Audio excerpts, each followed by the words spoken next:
Fala galera do canal WWE em geral, aqui é o Zezo trazendo pra vocês mais um vídeo. E hoje vamos falar aqui então do último show do Raw nesse podcast. Antes um recadinho, o primeiro recadinho é que saiu mais um vídeo daquele estilo que eu tinha falado no último podcast do Raw lá.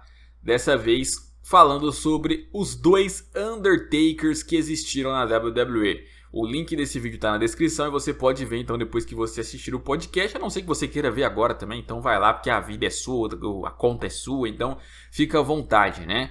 Então não deixa de conferir lá o último vídeo que eu fiz dessa chamada série ou saga. Tá dando ótimas visualizações, tá dando um ótimo feedback, então continuem assim para eu continuar com essas séries, tá? Por enquanto eu tô nessa de Kane, Undertaker, mas em breve eu vou estar aí indo em outros Superstars também. É uma coisa que eu quero fazer esse ano aqui do canal e vamos ver se funciona. Já começou muito bem, espero que continue assim. E bom, o show dessa semana já começou antes ali com uma notícia complicada que eu inclusive já fiz um vídeo falando sobre ela, mas vou ter que repetir aqui que foi sobre então a mudança da WrestleMania 36 que iria acontecer em Tampa Bay e não vai mais acontecer lá, né? Não vai mais acontecer lá porque o governo proibiu. Então, meio que entende-se que a WWE ali foi impedida de fazer o show, por isso não iria mais ocorrer lá. E aí teriam várias opções, né? Ela poderia adiar o evento, só que eu já fiz um vídeo falando sobre isso, não depende só dela, depende de quando o governo vai liberar e depende também de quando vai ter datas disponíveis. E além de tudo, tem as complicações, por exemplo, de contratos ali, sabe? Pô, você tem um Goldberg campeão universal, você tem um Edge que tem aparições limitadas. E aí, se você tem que adiar, sei lá, para daqui 6 meses, você nem sabe se vai ser daqui 6 meses, porque depende do governo, depende de como vai estar essa doença espalhando. E aí tem que ter uma data, e se tiver essa data disponível, vai ter que mudar o card e tal. Então, adiar era uma das opções? Talvez, mas não era simples. Cancelar também seria complicado. Cancelar seria, tipo, jogar tudo fora, deixar pro ano que vem. Ia ser um prejuízo total. E aí, então, teve a decisão de fazer essa WrestleMania no Performance Center na mesma data. Até então, sem público. Anunciado, né? Não sei se até lá vão conseguir convencer ali de levar alguns meia dúzia de gato pingado ali, levar a família do Superstar, não sei, por enquanto, sem público. Até lá, eu tava até conversando com a galera, até lá muita gente até acreditou que talvez possa ter sim, tipo, umas 10 pessoas pelo menos, sabe, tipo, com a distância ali entre as cadeiras e tal. Eu fui pesquisar mais sobre esse assunto, eu tinha comentado sobre a possibilidade da WWE utilizar seus próprios superstars ali na crowd. Alguns falaram que, mas haveria aglomeração. E aglomeração não pode ter, independente de quem seja. Só que pesquisando melhor sobre isso, quando se diz que não se deve ter aglomeração, é pelo fato de que quanto mais gente junta, é possível que uma delas ali esteja infectada e essa pessoa passe para todas as outras. Então é um risco. Entretanto, se tiver 50 pessoas juntas e nenhuma dessas pessoas estiver infectada, ninguém vai sair afetado. Se tiver 3 pessoas juntas, apenas 3, e uma estiver infectada, ela vai prejudicar as demais. Então não é a quantidade de pessoas, é se tem gente infectada ou não, o grande problema. E aí você evita aglomerações justamente por causa que, matematicamente, a chance é maior. Agora, não significa que vai ter gente infectada se juntar todo mundo. Por isso que é sim possível termos os Superstars fazendo parte da crowd, se todos eles estiverem examinados, em todos tantos os dias ali não estiverem envolvidos com pessoas infectadas. Então, tipo, teria que falar pra eles, fique em casa, e aí na WrestleMania vocês vêm, mas toma cuidado, não sai, e vocês todos vão passar por exames antes, sabe? Tem que ter um cuidado total. Aí não teria problema de eles estarem juntos ali, porque todos ali estariam liberados, digamos assim. Agora, é um risco, né? É um risco. Você viu lá que, por exemplo, no futebol, alguns jogadores mesmo acabaram pegando o vírus, sabe? E tava sem torcida nos últimos jogos. Então, eles provavelmente pegaram de algum parente ou na hora ali que entraram em algum ônibus. É complicado. Isso com certeza né? Eu não acho que a WWE vai fazer isso, de colocar os Superstars aí na crowd. É só uma ideia, porque pra mim é o seguinte... É que assim, se um deles pode ser infectado, então não faz diferença ele tá na crowd ou ele tá lutando. Ele vai passar pra alguém. Ou ele tá no backstage, ele vai passar pra alguém. Se ele tá infectado lá, alguém vai acabar se contaminando da doença. Né? Eu não posso falar que eu acho que pode falar vírus, né? Eu acho que só não pode falar o nome dele, mas enfim.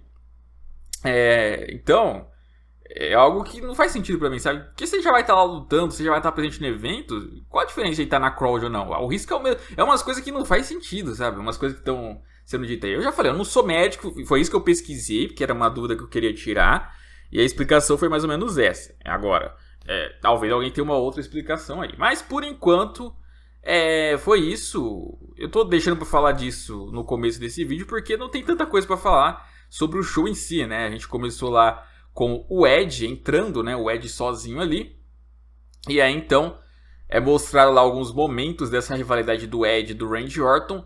E mostra lá principalmente os da semana passada.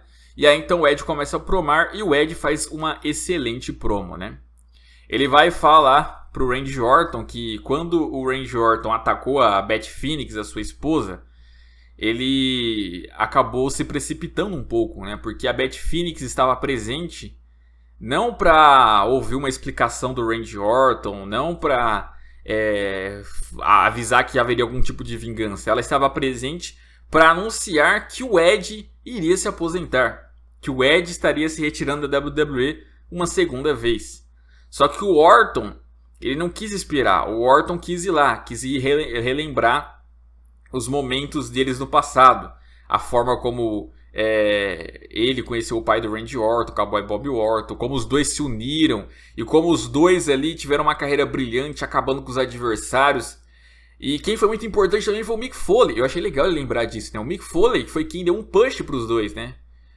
Ou seja, quem deu um empurrão ali na carreira deles. E de fato, o Randy Orton e o Edge, eles fizeram um combate hardcore com o Mick Foley, né? Que geralmente o pessoal sempre fala, né? Os melhores combates do Mick Foley são aqueles com o Triple H, Undertaker, Edge e Orton, né? Que foram combates bastante sangrentos ali e tal. E de fato, ele deixou todos esses caras over, diga-se de passagem. O Mick Foley deixava todo mundo over, né? Ele raramente vencia, coitado. E aí ele comenta sobre isso, né? Que o Randy Orton, ao ter se precipitado e feito aquilo na Beth Phoenix, ele acabou mudando tudo o rumo da história, né? Ele dizia que ele, Edge, tinha tirado o Randy Orton do poço, mas agora, no futuro, o Orton com aquela atitude fez ele sair do poço que o próprio Orton tinha feito para ele, né? Então, ele desafia o Randy Orton, para um combate e quer que esse combate seja uma Last Man Standing, né? E aí então fica marcado esse desafio. Óbvio que o Orton vai aceitar. Last Man Standing, né? O último homem de pé. Seria algo assim mesmo. Algum combate sem desqualificação ali e tal. No Rose Bowl talvez poderia ser uma das opções. Mas vai ser Last Man Standing, o que é bom. Ou seja, para quem não sabe, é o tipo de luta onde vence aquele que consegue deixar seu adversário caído no chão por 10 segundos, né? Agora, sem público, um combate com spots, eu não sei se funciona, porque o legal do spot é a reação do público, sabe? Tipo, quebrou a mesa, quebrou a barricada, saltou de um lugar alto. Sem público rolar spots, não sei se vai funcionar. Não sei se vai ter a mesma reação. É esquisito, sabe? É esquisito. Mas pode ser uma excelente luta, porque você tem dois caras ali experientes nesse estilo de estipulação, embora o Edge, claro, esteja aí há anos sem lutar, né? Então acho que foi de fato ideal, uma excelente promo do Edge. Tá sendo a melhor rivalidade aí para essa WrestleMania, né? É uma pena mesmo que não tenha público aí para poder assistir aí. Eu não acho nem que vai ser o desfecho, mas para assistir talvez aí o primeiro combate entre eles, né? Aí depois a WWE resolveu reprisar ali o Royal Rumble Match, né, pra queimar o tempo. E foi lá, ainda tinha os intervalos, né, durou mais de 1 hora, cara. Foi quase umas 2 horas ali. E nós temos na sequência um segmento muito sem sentido no começo dele, porque íamos ter a assinatura de contrato lá do Undertaker e do AJ Styles para um combate na WrestleMania. E aí então tava lá o Jerry Lawler, né, pra assinatura. Aí começa a tocar a theme song do Undertaker, só que o Undertaker veio de um jeito bizarro ali, tá ligado? Ele veio lá com a roupa dele de luta, mas modificada. E aí ele tava sem a camisa, com touca, só que tava ali com um rabinho de cavalo. E veio entrando ali rapidão mesmo ali, sem nada. E aí ele entra no ringue parecendo aquele tiozão bêbado, vai lá e chuta a mesa, chuta a cadeira, vai pra cima do Jerry Lawler. Ele fica doidão, parecia um tiozão de churrasco bêbado mesmo, sabe? Tava ali com aquela pancinha dele, né, meio retidão ali. Ficou um negócio muito engraçado quando ele chegou, cara. Eu não parava de rachar o bico como ele tava esquisito, né? E aí beleza, né? Na sequência ele fica esperando o AJ Styles, o AJ Styles aparece lá no telão junto com o OC. E o AJ Styles também faz uma boa promo, né? Ele vai e fala lá que o Undertaker estava esperando por ele, mas ele não iria lá naquele momento, né? E falou sobre como o Undertaker, ele não entende de qual o momento dele parar, né? Você nota em outros esportes, por exemplo no basquete, você não vê o Michael Jordan indo lá jogar na NBA hoje em dia, mesmo ele sendo uma lenda na NBA. Você não vê sei lá, ele falou de outros esportes, mas vamos supor que ele tivesse falado de futebol, né? Você não vê lá o Pelé indo jogar a Copa do Mundo, né? Mas na WWE não, na WWE você sempre tem que ver o Undertaker lutando, né? Lutando na WrestleMania e tal, aí você tem que ver isso. E o Undertaker, ele tem que entender que já deu o momento dele, né? Só que ele sabe que a culpa não é do Undertaker, quem faz isso é a Michelle McCool, é a esposa dele, né? A esposa dele que é a grande culpada, que é ela que vai lá e limpa o casaco dele e coloca ele pra lutar de novo, né? Ela é a principal responsável disso tudo. E aí então, ele vai e diz que ele quer enfrentar o Undertaker, que ele aceita o desafio do Undertaker pra WrestleMania ali, porque o Undertaker 2 vezes atrapalhou ele, né? Se meteu aonde não era chamado. Então por conta disso ele merece uma lição. E ele não teme o Undertaker porque acabou já aquela áurea do Undertaker. Ninguém teme mais ele, né? Tá acabado, tá ultrapassado. O tempo dele já foi. Aí ele assina o contrato e fala lá pro OC levar o contrato pro Undertaker. Os caras estavam com medo, mas mesmo assim foram lá levar. Colocaram ali o contrato dentro do ringue ali, nem entraram, ficaram ali na rampa com medo. Só que aí então o Undertaker vai lá, consegue apagar as luzes, aparece ali atrás do OC e dá uma grande surra ali pra cima do Luke Gallows e do Carl Anderson, né? Bate ali em cima dos dois. É engraçado que ele não fez os golpes dele ali, tipo Chokeslam, Tombstone, não, foi uma briga de rua ali mesmo, ele tava doidão. Durante a promo do AJ Styles, o AJ Styles chegou a chamar ele de Mark, né? O nome dele de verdade, né? E então quebrando aí um pouco de kayfabe.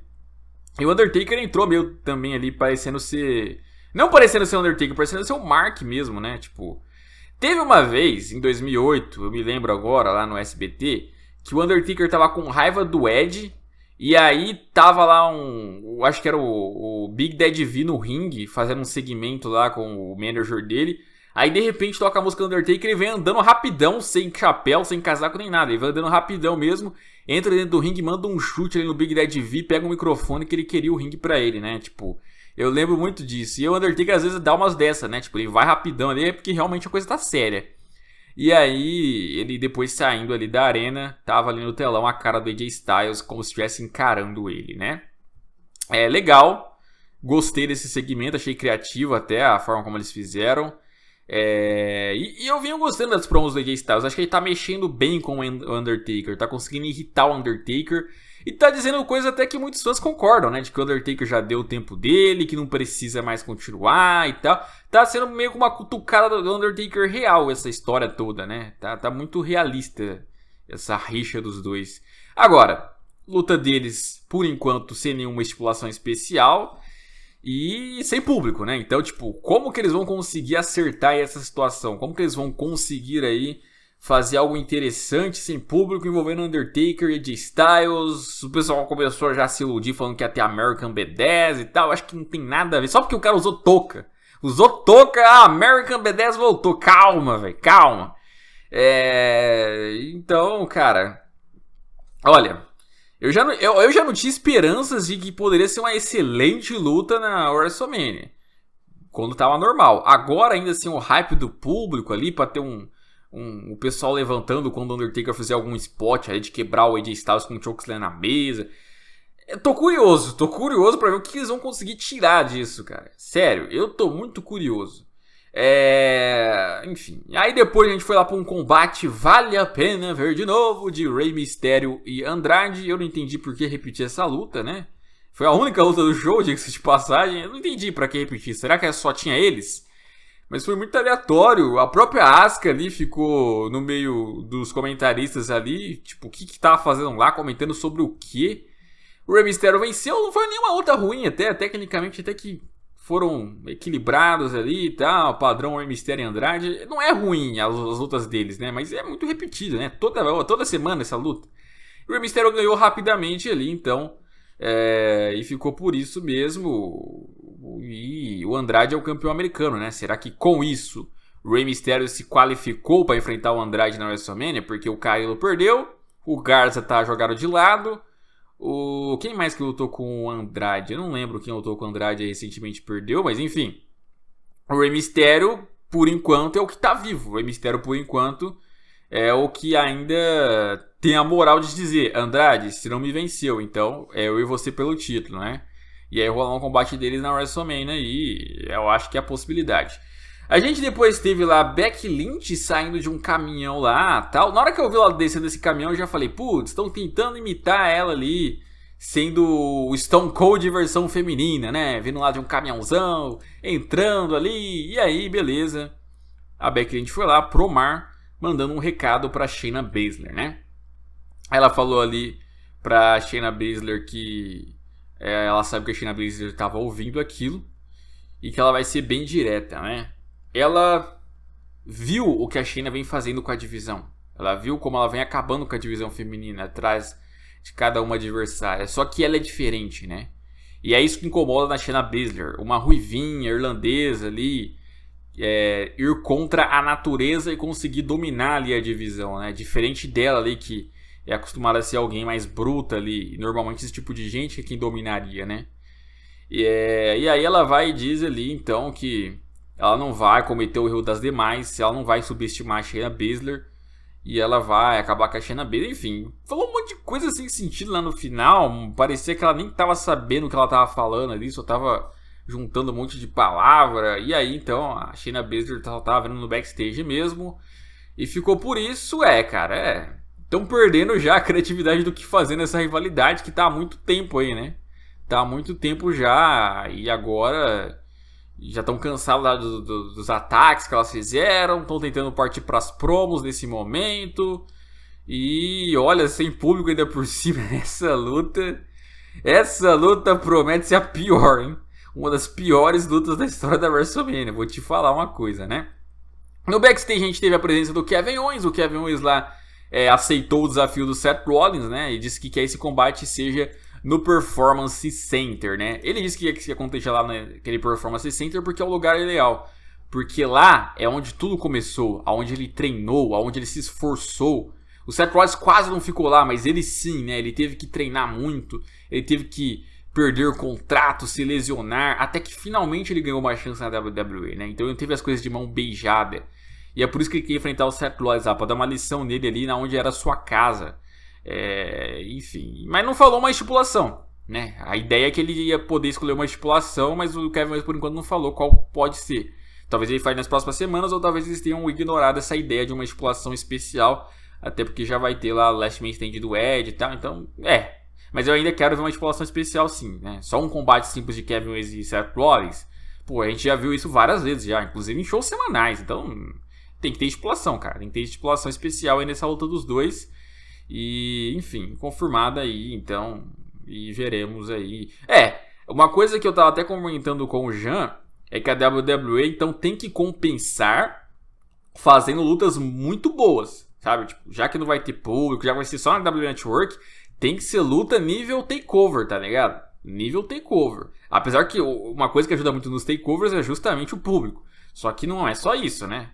Então, tem que dar uma liberdade danada pros caras. Tem que fazer algo realmente de muita, muita qualidade. Porque não dá pra você ver um show de 5, 6, 7 horas onde não tem nada de interessante, sabe? Sem impulso. Então, mano, é o que eu tô pensando. Ou você coloca lá superstars na crowd, ou convence levar os familiares, algo assim. Ou vai ter que, tipo, rolar aí de ser um negócio excelente. E eu não sei se todas as outras vão conseguir. Porque Goldberg Roman, por exemplo, não vai conseguir. Já esquece. Drew e Lesnar. Era provável de ser uma luta rápida. De ser igual o inscrito aí, o mestre do universo, vive falando, em 40 segundos o Drew vai ganhar do Brock Lesnar na WrestleMania. Era até possível, porque aí o público levantava. Aê, Drew ganhou. Só que agora não faz sentido, sabe, ser rapidão assim. Ia ficar feio pra quem tá assistindo a WWE Network. Então vão ter que trabalhar algo mais longo. O Lesnar vai ter que fazer a melhor luta dele desde 2002. Então, tipo, difícil, né? Mas vamos ver. Nós tivemos depois lá no evento principal, claro, a presença do Stone Cold Steve Austin. Um segmento bem bobinho mesmo ali dele. Falando lá que era o dia... era o dia lá do número dele, né? Como é que era a escritura lá? Que ele vive falando? Do 3,16, isso mesmo. Mas qual livro da Bíblia? É João? Acho que é João 3,16. Eu não lembro se era esse, se era João. Acho que era João, né? Que foi quando ele fez aquela promo lá pra zoar o Jake Roberts. Enfim, e aí ele falando lá que por ser esse dia, era o dia que tinha várias regras ali liberadas. E ele ficava falando cada uma dessas regras. E o Byron Saxton tava lá na mesa dos comentaristas e ficava dando uma nota pra cada uma delas, né? Nota 8, nota 7, nota 10, nota isso, nota aquilo. Negócio bem sem graça, né? Bem sem graça. E aí depois ele vai lá pro ringue, né? Que o Stone Cold chama ele. E aí o Stone Cold dá uma cerveja pra ele, pega a cerveja dele e faz um negócio lá que todo mundo já imaginava. Os dois bebem, ele faz um stunner ali pra cima do Byron Saxton. Aí surpreende, porque depois vem o The Man Becky Lynch com as cervejas dela, entrega ali pro Stone Cold, os dois também bebem, e ali cerveja, ele dá mais um stunner no Byron Saxton e é isso. Tipo, só serviu pra querer mostrar que a Becky Lynch é o Stone Cold feminino. E não é o Stone Cold feminino, né? Pareceu muito o Batman e a Batwoman, né? É muito igual, porque você tem um cara fodão e você tem a versão feminina dele que é uma arrogante forçada, que não tem 1% ali do mesmo... da mesma qualidade, né? Mas quiseram fazer uma versão feminina só pra ter mesmo. Então, é isso, sabe? Não tem nada a ver os dois, nada a ver. É o que? Ela usa jaquetona e é isso, tá ligado? E aí quiseram fazer um negócio dele. Eu achei muito mal utilizado o Stone Cold. O Stone Cold poderia ter sido utilizado de alguma outra maneira ali. A Beck já tinha aparecido no show, poderiam ter feito alguma coisa com outra pessoa. Não sei nem quem que tava presente nesse Raw também, a gente não sabe, né? Às vezes os caras não estão liberados de não participar. Às vezes alguns escolhendo ficar em casa. A gente não sabe como tá a questão de backstage, né? Então é complicado de dizer o que é certo e o que é errado nesse momento pra WWE. Questão da WrestleMania, questão dos shows semanais. Mas assim, por enquanto, que bom que estão continuando os shows, porque a gente não tá tendo nada pra assistir, cara. Vamos ser sinceros, questão de esportes, até filmes, séries sendo cancelados. Tipo, não tá sobrando absolutamente mais nada. Eu acho, assim, que o que poderia acontecer é eles... O mais legal de tudo seria, tipo, adiar a WrestleMania lá pro fim do ano. E agora, eles até poderiam fazer um eventozinho pra fazer essas lutas que estavam marcadas pra WrestleMania, só que não o WrestleMania, sabe? Muda, falar, é o Backlash, voltou o Backlash, vamos ter o Backlash aí, essas lutas. E no fim do ano a gente faz uma WrestleMania normal mesmo, e aí com outro card, com outros campeões, com outra história, sabe? Eu acho que o melhor seria isso. Só que, igual eu falei, não dá pra você marcar o WrestleMania assim, rapidão. É diferente, sabe? É um ano antes, é ginásio grande. Cara, eles estavam esperar 71 mil pessoas, pelo menos. Aí você perder 71 pessoas só em bilheteria. Não é só isso o prejuízo, mas só pra você ter noção. Não é só isso o prejuízo, mas é o principal. 71 mil pessoas, eles iam ganhar em bilheteria ali com isso. Então, tipo, é tenso, cara, é tenso. Situação complicada para a WWE. E óbvio que os fãs aí vão reclamar mesmo de não ter público, mas não vejo muitas alternativas, sinceramente. Não vejo muitas alternativas. Mas é isso aí, comenta o que vocês acharam, deixa o like, se inscreva no canal. Até a próxima e fui!